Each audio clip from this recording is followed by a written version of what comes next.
Bom dia. Bom dia. Bom dia. Tá chovendo. Você pode abrir, por favor? Obrigada. Mais uma noite difícil com o Lucas aqui, gente. Ai, peraí, tá chovendo.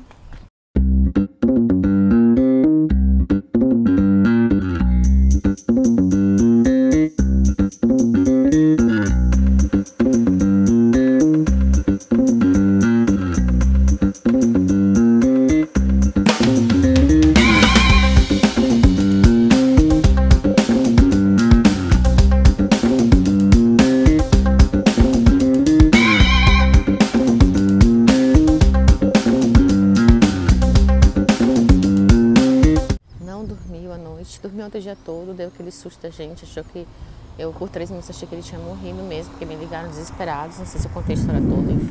Bom dia, tudo bem? Bom dia. Bem,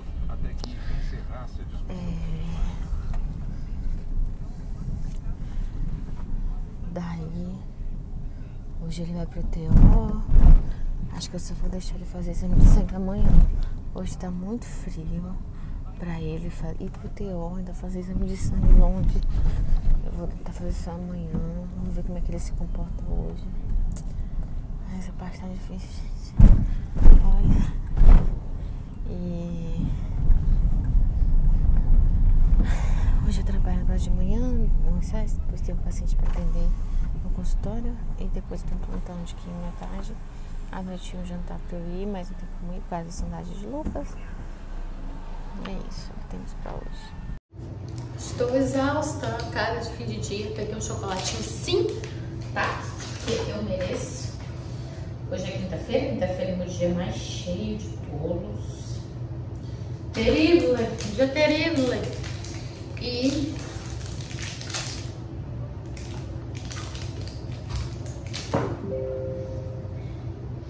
hoje de manhã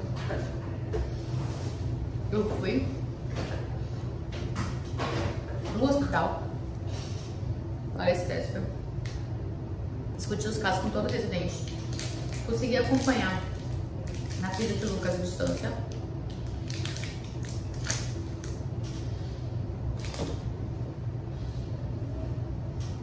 Comprei umas coisas do TO de Lucas.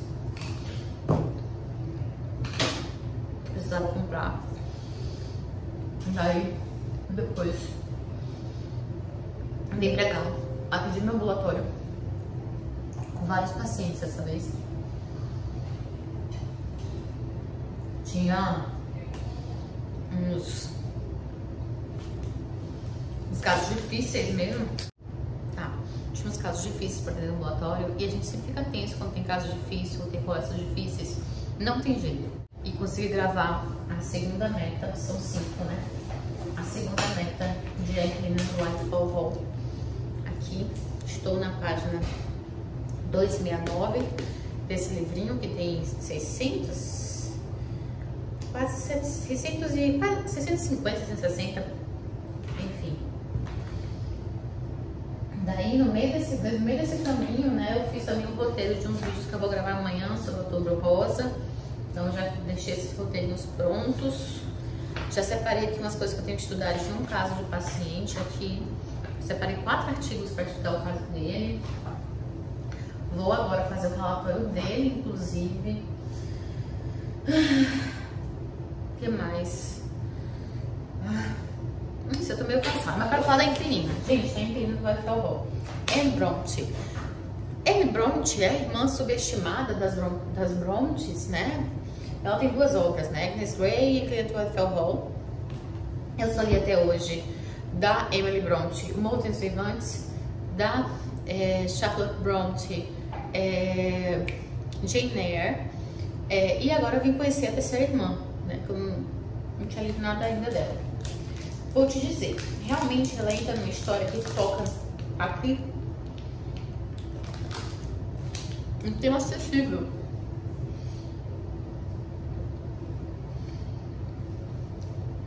Na época foi um choque, que é a violência doméstica, que é o alcoolismo, que é o pós-casamento, né? O que acontece pós-casamento? Chamam de realismo gótico. O fato dela entrar na parte sensível, seu pós-casamento, tá? Entrar nesses temas complexos, pode entrar assim no realismo, mas a escrita dela é muito romântica. E, desculpa, cheguei no que eu posso dizer 2/5 do livro e ela escreve mal. Ela escreve mal. A história é interessante, o enredo é interessante, mas a escrita é ruim. Usar a epístola, ou usar o caráter epistolar não é nenhuma novidade. Ela começa com cartas do Gilbert, depois vem o diário da Ellen para dar mais veracidade e ter essa outra voz, esse outro narrador, essa outra voz de narrador, né? E isso dá mais veracidade às coisas que o Gilbert está dizendo, porque o Gilbert parece meio contador de lorota. O fato de usar essa moldura, essa história moldura, também não é novidade para a época, era muito comum na época vitoriana, mas ela usa a questão da natureza, que é muito romântica, de uma forma tão piegas aqui nesses personagens, o tempo inteiro, de forma redundante, brega, exagerada, demais. Nossa, o Gilbert tudo é brisa. Não funcionou. A história tá funcionando, eu tô muito curiosa, eu quero muito ler e entender, mas a estrutura, a forma como está feita, estou detestando. Então esse livro já começa com a avaliação 4 estrelas para baixo. Não é que nem os outros que começam de 5, que eu já pego um grande clássico, 5. Mas a história é interessante, a gente vai conhecer o Gilbert aqui conversando com um amigo. Olha, você me confiou uma história, agora eu vou confiar uma história que aconteceu comigo para você. Eu, há muito tempo atrás, quando você nem era casado com minha irmã ainda, porque é o cunhado dele que tá conversando, apareceu uma mulher lá na cidade, que é a Ellen Graham. E a Ellen, ela fica na casa do Lawrence, é inquilina do Lawrence, se esconde, irrita meio a sociedade ali por não frequentar a igreja, não gosta de aparecer, não gosta disso, parece estar se escondendo, fica pintando, vendendo seus quadros para sustentar seu filho e ela. Gosto do menininho, ela é muito bonita, ela é bela, ela é linda demais, estou encantada, fiquei encantado por ela, fiquei interessado nela, usei o filho dela para poder chegar perto dela, me declarei para ela, ela falou que não pode, mas começou um burburinho de que ela é feiticeira. Começou um burburinho de que ela tem um caso com o Lawrence, até que inclusive o filho dela é do Lawrence. E aí eu perdi a cabeça, comecei a profanar ela, briguei com o Lawrence, ele vai contando tudo através de carta, só que a carta vira um filme, só vocês viram para entender. Muda da estrutura de carta para filme. E aí ele falou, e aí botei ela na parede, falei que ela era ruim mesmo, ela falou, e se eu te contar uma história de verdade? Você vai mudar sua visão sobre mim, aí qualquer coisa que você que desfaça essa possibilidade eu vou querer muito. Ela vai e me entrega o diário dela. Aí agora a gente na parte que começa a ler o diário dela, entender o que tá acontecendo. E eu já sei mais ou menos o que vai acontecer. Parte, não sei o final, enfim. Mas a gente vê que ela, jovem, imprudentemente, se apaixona e aceita o casamento com o Huntington, que é um cara muito bonito, muito belo, mas é o protótipo byroniano do belo e mal, do belo e cheio de vícios, do belo e amoral, sabe? Então ela tá aqui no pré-casamento, contando como se apaixonou, foi onde a gente parou. Então a história é interessante. E você vai, por que essa mulher tá se escondendo aqui? Porque ela chegou lá e ela vai contar o passado até o que levou ela até ali, a ficar escondida e tal, até que se virar sozinha. Ela tá vestida como viúva, enfim.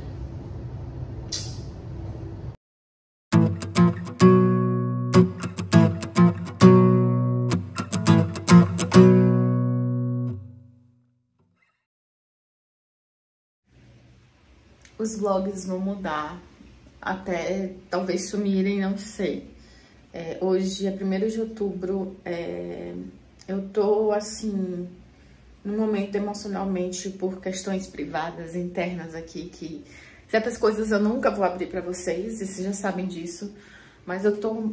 O nascimento de um filho já muda muito, uma família, uma mãe, uma casa, mas o nascimento de um filho que sofreu uma anóxia durante o parto, tipo, na prorrogação do 2º tempo, e que não foi uma coisa que foi consequências alheias, que você não sabe, assim, e que podia não ter acontecido e que levou meu filho a ficar tantos meses na UTI, leva meu filho a ter tanto sofrimento de não conseguir dizer a dor que sente, de não conseguir falar o que sente, de usar 6 anticonvulsivantes, de que meu filho nunca vai falar como as pessoas, ele tem a forma de se comunicar, mas que meu filho nunca vai andar, de que meu filho eu nunca vou ouvir a forma clássica de uma mãe, sabe? É muita readaptação, é muito, como é que eu posso dizer? Reponderar, ressignificar, é muita ressignificância que tem que fazer aqui, e eu, como mãe, mulher, adulta, tenho que fazer isso e ainda estar forte para subestar, para falar, filho, eu tô contigo no largo, tô contigo, vou fazer você feliz. E você se sente péssima falha, de achar que você não consegue, sabe? Então, assim, eu tive uma motivação muito grande para ter depressão e na época eu usei medicação mesmo para precisar me restabelecer. E já há um bom tempo, não sei, mais de 1 ano que eu consegui tirar. Eu realmente acho que eu sou uma pessoa que eu tenho eu não posso chamar de força, porque parece que as outras pessoas são fracas e não é. Mas que eu consigo organizar minha cabeça de certa forma para entender quando isso está começando, para às vezes entender, frear o processo. E quando eu sinto que isso está vindo recentemente, esse sentimento de desesperança. Eu sou uma pessoa muito sonhadora, sabe? Eu não faço sonhos loucos, mirabolantes, e eu sou uma pessoa tranquila em modificar sonhos, para retraçar rotas. Sou muito tranquila disso, mas eu sempre preciso estar sonhando com coisas melhores. Eu sempre preciso traçar rotas de coisas melhores que estão por vir, sabe? E quando isso me frustra, eu já passei para a maior frustração de todas, que foi lá no dia do nascimento dele. Hoje, quando isso me frustra, eu tô tranquilo em retraçar rotas. Mas quando eu percebo que eu começo a encontrar um vazio no futuro, eu sinto que a coisa tá chegando. E aí eu preciso estar em contato direto com a minha psicóloga, eu preciso estar em contato direto comigo, eu preciso estar em contato direto com a minha religião, que são coisas que por várias vezes já aconteceram e eu consegui frear o processo no caminho. Mas isso não é uma matemática, né? Isso pode dar errado. E eu tenho que voltar pra medicação, eu tenho que voltar pra tudo. Enfim, então eu tô sentindo isso agora. E quando isso acontece, gente, eu não tenho como conseguir me expor desse jeito aqui, né, de conseguir concentrar minhas energias nesse processo e ter que falar as coisas aqui. É complicado. É muito complicado, muito complicado. Então, o vlog tá atrasado nas divulgações. Eu tenho muito material, que eu tenho material de 4 meses que ainda não subiu quando tô gravando aqui. E eu não tenho tido vontade de gravar para falar assim sobre os livros e falar também sobre mim. Eu posso fazer a opção de falar apenas sobre os livros, né? Estou lendo, falo aqui, estou lendo, falo aqui. Mas me falta uma motivação de pegar a câmera e me olhar, porque existe algo simbólico aqui, dessa selfie aqui, que eu estou me vendo e eu não sei mentir para mim mesma. Então, por vezes eu não tenho vontade de falar sobre nada, porque eu estou muito introspectiva aqui. E eu não tenho como olhar para essa câmera, olhar para mim, porque eu viro a câmera e eu me vejo. E não sei quem eu sou. Eu sou muito, muito verdadeira, gente. Muito, exageradamente verdadeira. Eu não sei esconder emoções, eu não sei esconder as coisas. Então eu não consigo vir aqui e não falar tudo o que está acontecendo. E eu preciso me reservar. Não sei se deu pra entender. E esses dias, o Luquinhas estava passando por um turbilhão aí, um turbilhão. Eu tô na luta de tentar conseguir a festa de 2 anos dele ainda, sabe? De marcar tudo, falando, pode ser que desmarque, sabe? Ainda tô nessa luta, porque eu vou fazer a festa desse menino, ele merece ter sua vida toda celebrada por tudo que ele passou. E eu não sei quanto tempo meu filho vai viver comigo, porque essas crianças têm morbidades que põem ela em risco de morte maior do que as outras pessoas. Fato. Então eu preciso celebrar a vida do meu filho. Ai, gente. Enfim, os vlogs vão mudar, é por isso que eu vim aqui falar que eu não sei como é que eu vou fazer o formato ainda, não sei se eles vão existir, mas eu preciso, sei lá.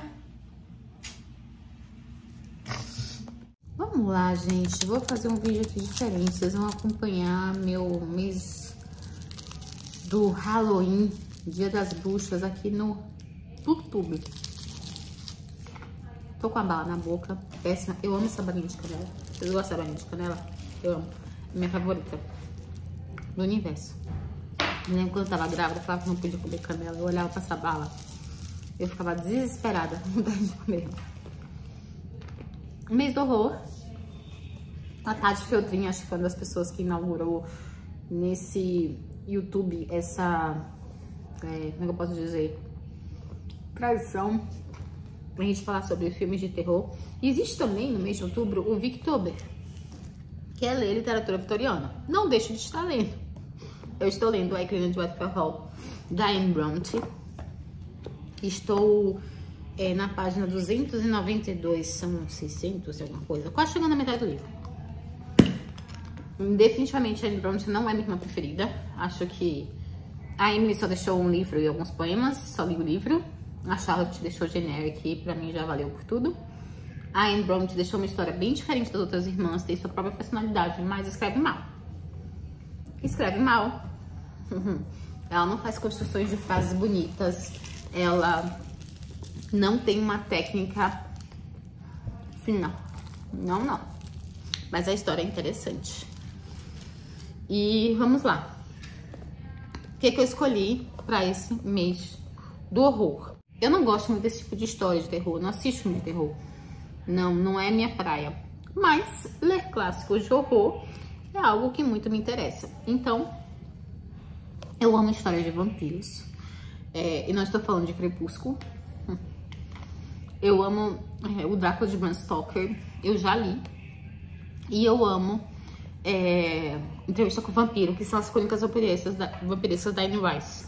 Em casa eu mostro pra vocês o livro, eu não tô com ele aqui. Mas eu já li 2 crônicas vampirescas. Que foi Entrevista com o Vampiro e o Vampiro Lestat. Eu estou na Rainha dos Condenados agora, que eu tive que parar, porque eu tô lendo em inglês, então minha leitura é mais lenta e eu tava com outras prioridades. Mas eu amo essa literatura vampiresca, e principalmente quando a gente retoma lá o gótico vitoriano, eu gosto bem mais até do que o mais moderno, porque Anne Rice ela vai entrar em umas discussões mais modernas. E a Anne Rice tem uma escrita que é pra te chocar. Então, tem gente que gosta, tem gente que não gosta. Mas Carmilla, a Vampira de Karnstein, é uma das novelinhas que eu escolhi para ler esse mês. Pra ser bem sincero, eu estou no finalzinho dessa novela. Eu comecei esse fim de semana, hoje é dia 2 de outubro.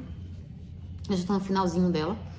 E aqui também no livro, não parece que é só um, mas também tem o conto do John Polidori, que é o vampiro. E muito tempo foi dado como cunha do Lord Byron, mas não. Foi o John Polidori, que é esse cara aqui que tem o retrato dele, ó. John Polidori era o médico do Byron. Então, aqui não deixa de entrar no arquétipo e modelo do Byron, tá, gente? Ó. Então, eu tô terminando Carmilla. E a gente vê aqui em Carmilla, eu já peguei as bases de tudo que a gente vai ver em Drácula de Bram Stoker. Eu quero ler Drácula de Bram Stoker, mas eu quero ler uma outra versão, que eu vou mostrar pra vocês. Uma versão atualizada, que foram acrescentados alguns escritos, que, segundo os estudiosos, parece ter sido do Bram Stoker mesmo. Então, é a versão estendida do Drácula de Bram Stoker. Isso foi de 2017 pra cá. E essa mesma editora aqui, a Pandorga, eu acho que é ela mesma que conseguiu trazer essa edição pra gente. Então, ó. Essa aqui é a Carmilla do Sheridan Le Fanu. Foi mais ou menos de 1872. E essas duas histórias, tanto a Carmilla quanto o Vampiro, tem as bases dos modelos que o Bram Stoker usou. Fato. A gente tem aqui o Van Helsing, que não é bem um Van Helsing, é um general. Assim, gente, essa versão é toda ilustrada. Esse livro é todinho, cheio de ilustrações. E muito interessantes. Algumas até que eu não posso mostrar, porque eu achei meio chocantes. E alguma dessas ilustrações foi a ilustração da primeira edição de janeiro de 72, da Dark Blue. A gente tem aqui o modelo de Van Helsing. A gente tem origem meio nobre da vampira aqui, assim como em Drácula. A gente tem aqui pessoas se reunindo para matar. o vampiro, a gente tem a forma como o vampiro é exterminado, muito parecido com a forma que é feito no Drácula de Bram Stoker. Eu não sei se os dois tiveram o mesmo, usaram a mesma base ou se a base veio daqui. Confesso que eu não sei ainda. A gente tem também a questão de que essas mulheres que estão nessa possessão, nessa tentativa de possessão desses vampiros, elas serem drenadas e vão ficando doentes, sonambulismo, tal, até chegar à morte. A gente tem o caráter epistolar, que é o diário da Laura, que é a personagem principal, assim como... Mas isso aí é uma coisa comum a toda a literatura vitoriana, né? Porque também estamos aqui em outro livro vitoriano, que é Inquilinos de Byford Hall, né? Que eu falei pra vocês. E ela também é caráter epistolar. Começa com a carta, depois com o diário. Então a gente tem muitas similaridades aqui. Eu vou terminar agora a Carmila, que eu tô no meu horário de almoço, e depois eu vou pegar o Vampiro do John Polidori. Então a minha ideia esse mês é terminar esse livrinho, que já vai acontecer, conseguir ler essa versão estendida do Drácula de Bram Stoker e começar Crônicas da Casa Assassinada do Lúcio Cardoso. Vai ser minha temática meio terror do mês de outubro. E também vou acabar entrando no Victober aqui, porque eu tô lendo literatura do período vitoriano.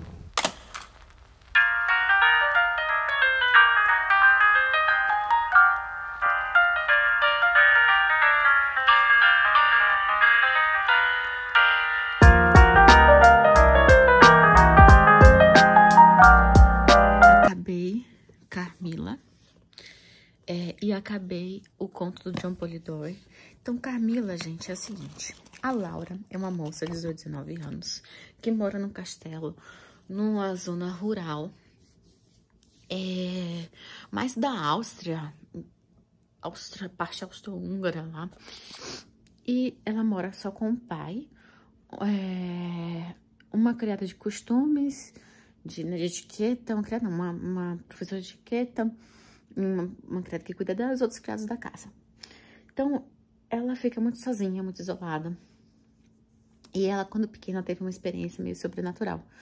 Ela estava dormindo, acordou de noite com a visão de uma mulher no quarto dela. E ela se assustou, começou a chorar, porque tinha sido deixada sozinha e tal. E essa mulher acolheu ela. Na hora que ela descansou no colo dessa mulher, ela sentiu entre o seio e o pescoço duas ferroadas, assim.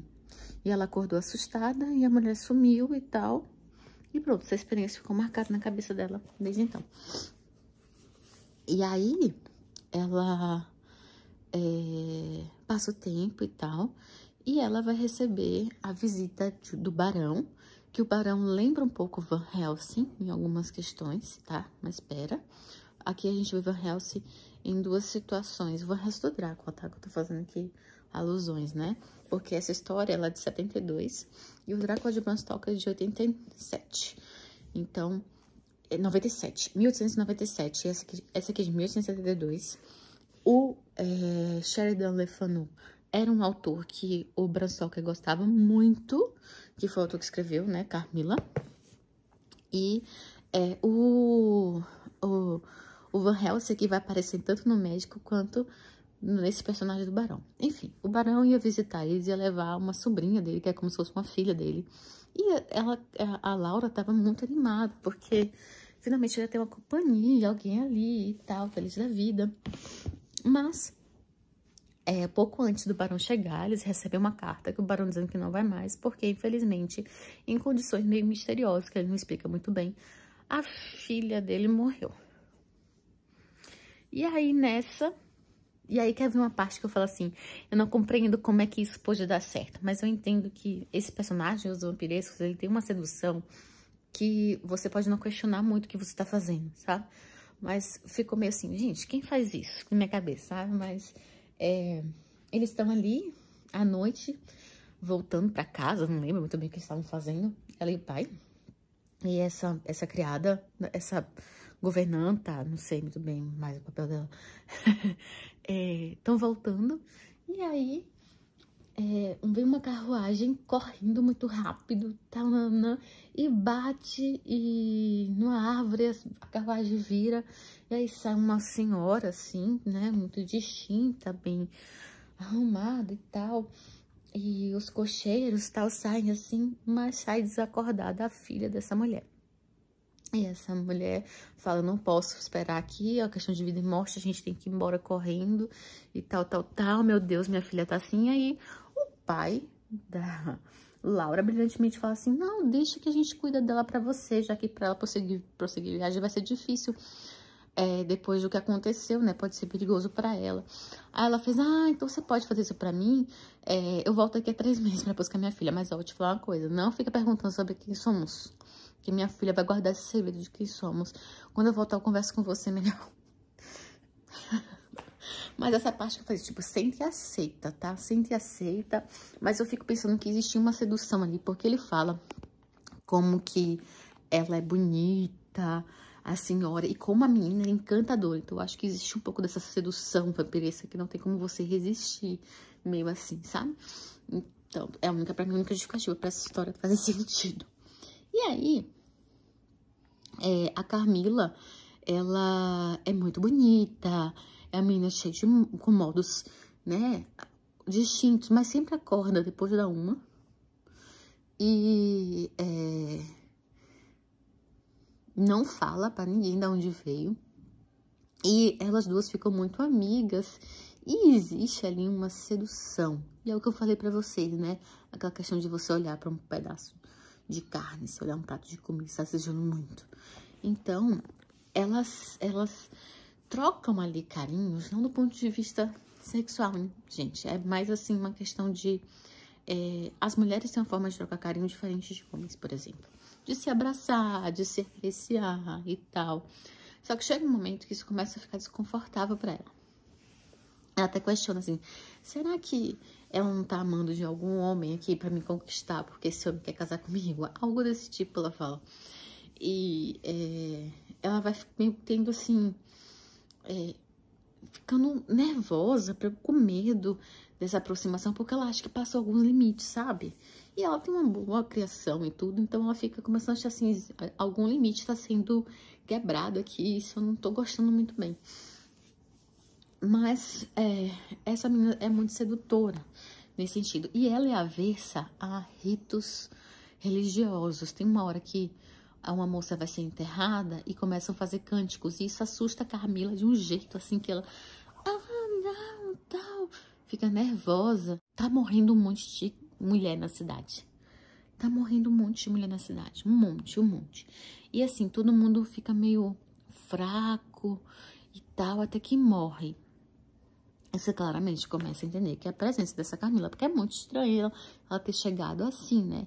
E começa a haver momentos de sonambulismo da Laura. E também dela começar a ter aqueles sonhos novos, de enfim, alguma coisa ali, entrar no quarto dela. E a Carmila começa a sumir de noite e ser encontrada em outro lugar e tal. Não, é sonambulismo e tal. O pai da Laura é muito cético. Muito cético. Ele não consegue conceber a coisa sobrenatural. Porque até os médicos da região estão falando, esse aqui é alguma coisa. E tem um médico que é meio Van Helsing também. Isso aqui tem alguma coisa, isso tem algo estranho, tem coisa a mais e tal. E a Laura começa a ficar fraca e tal, e conta pro pai esse sonho. E o pai resolve chamar aquele médico lá do sobrenatural.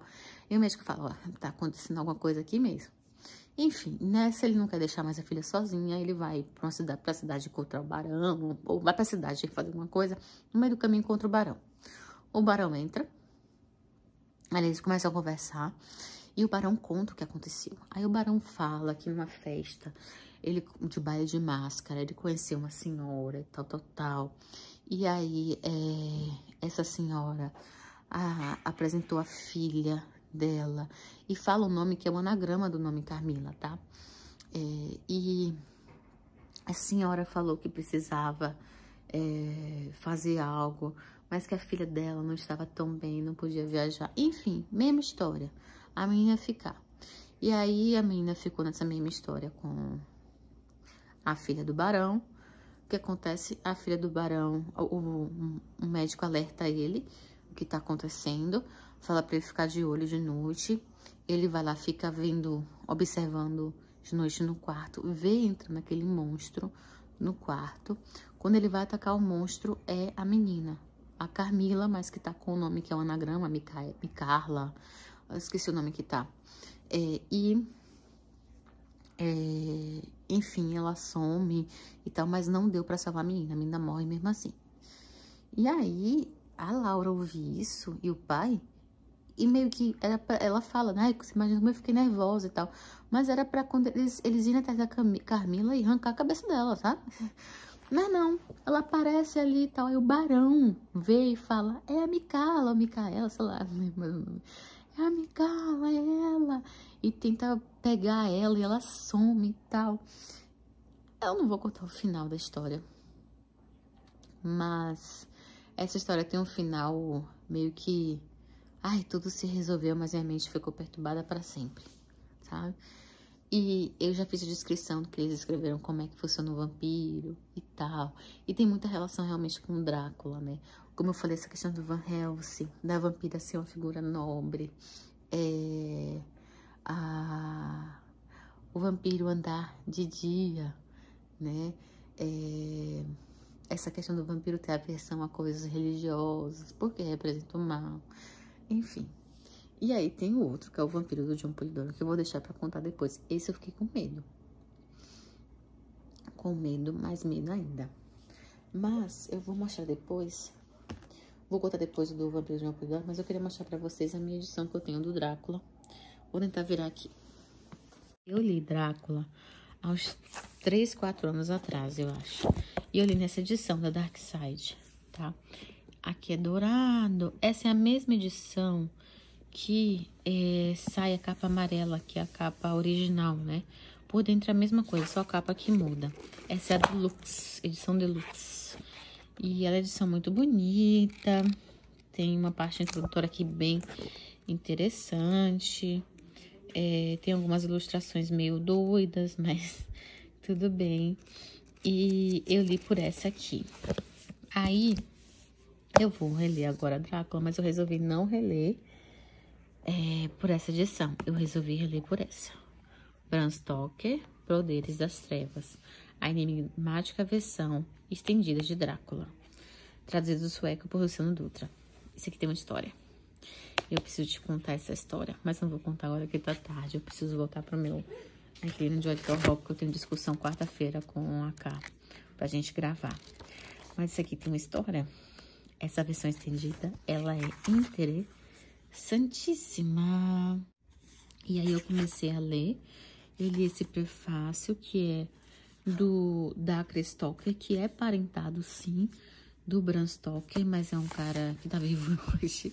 E que ele vai falar sobre essa versão estendida. E aqui é todo um estudo para explicar as origens dessa possível versão estendida e do que quem escreveu mesmo essa versão. E aí eu li um pouquinho hoje, mas eu não acabei, não, nem cheguei na história, gente. Eu parei na página 23, acho que eu parei aqui mesmo. Ou eu li disso? Não, eu parei aqui. Eu parei aqui nessa 24. Personagem inglesa e tal, não. Aqui onde eu marquei. Eu parei nessa.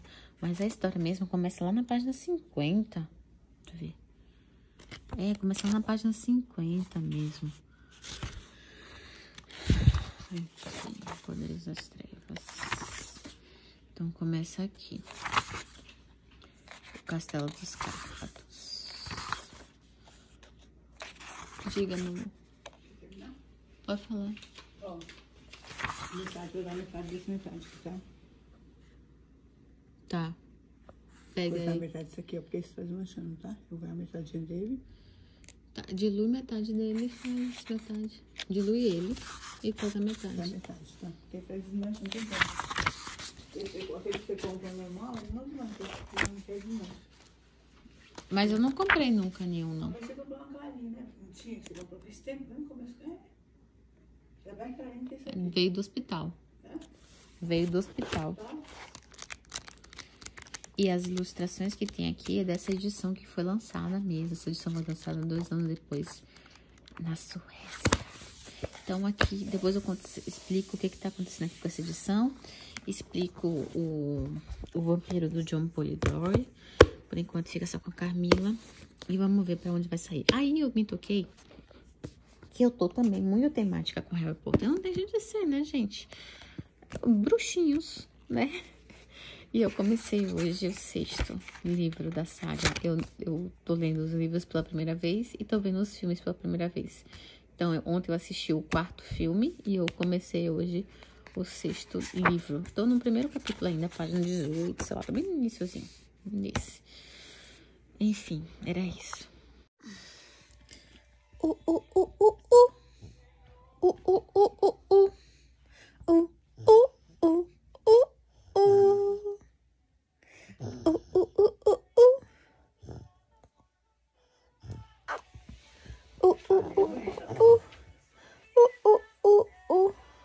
Minha amiga, sozinha.